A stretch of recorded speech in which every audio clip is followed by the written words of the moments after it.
persistent municipal building plan approval delays in South Africa are severely hindering homeowners and property developers from legally constructing, renovating or extending their properties. According to the South African Council of the Architectural Profession, SACAP, under the National Building Regulations and Standards Act, any individual wishing to erect, extend or renovate a building must obtain planning approval from their local authority.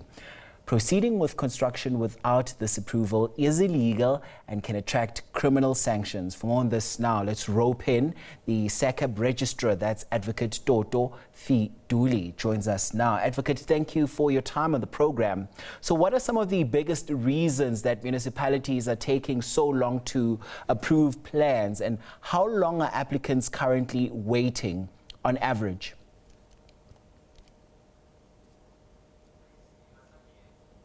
I'm going to ask you to perhaps just unmute there, Advocate, so we can hear you. Oh, sorry about that. Yeah, now we have you. You can continue and pick up on your point. Well, basically, we have actually engaged with municipalities over the years about delays to process applications. And most of the reason that we are getting is that there is not enough capacity within municipalities to be able to handle the applications. Often there's poor communication. Often when professionals phone to follow up on these applications, phones are not being answered. So it is those issues that the profession is facing that we're trying to deal with together with various departments, including COGTA itself. And here's the thing, you have people who come to say that they really have to try themselves, you know, even without using architects as the so-called middleman. They have to go to the municipality themselves to go and submit their plans. Sometimes they find that the municipality itself is not willing to take in those plans, or some of those departments don't even have people with that work from home policy, which also, you know, sort of frustrates people to a certain extent.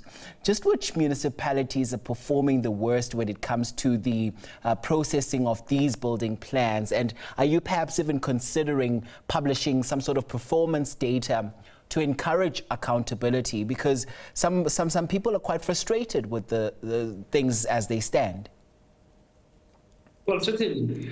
Well, I think when we look at municipalities, I mean, all municipalities across, they face the same problems. You go to eThekwini, you go to the city of Cape Town, you go to Ekurhuleni, city of Tshwane, city of Joburg, the problems are the same. Some of the municipalities have moved to online systems, but those online systems have glitches from time to time. Applications, you know, will stay in the system for 2-3 years, you know, before a decision is made. And of course, when decisions are not made within a reasonable time, that impact on construction itself, it means that you cannot commence construction without a decision from the municipality. So it is a big challenge, and it cuts across all municipalities. And here's the thing, you also ultimately have some homeowners deciding to ultimately take the risk with going ahead, because this is also a resource-intense sort of exercise where people have to pump in funds into these kinds of things, where they end up falling short and also on the wrong side of the law.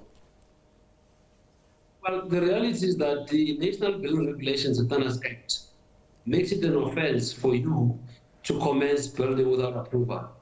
Now, if you're a homeowner, you do that, you attract a criminal liability. So we don't want that to happen. But the reality is that if planning applications are not being processed, then you have a situation where homeowners commence building without approval. And that's why you see building collapsing, because most professionals are not involved now, because there's no proper supervision to ensure that buildings are being constructed in accordance with the building regulations. So you have that problem that we are currently facing as a profession.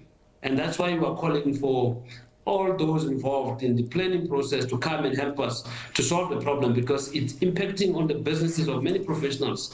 Because remember, if you cannot get your planning application approved, it means that construction cannot start, and it means that you can't generate revenue. So it's a big challenge. Yeah, and advocate, what does the law say? You know, are there legally prescribed timeframes within which municipalities should perhaps approve or reject building plans? And what happens when those deadlines are repeatedly missed? Well, the National Building Regulation Act is quite clear that if an application is less than 500 square meters, the municipality has 30 days to be able to process that application and make a decision.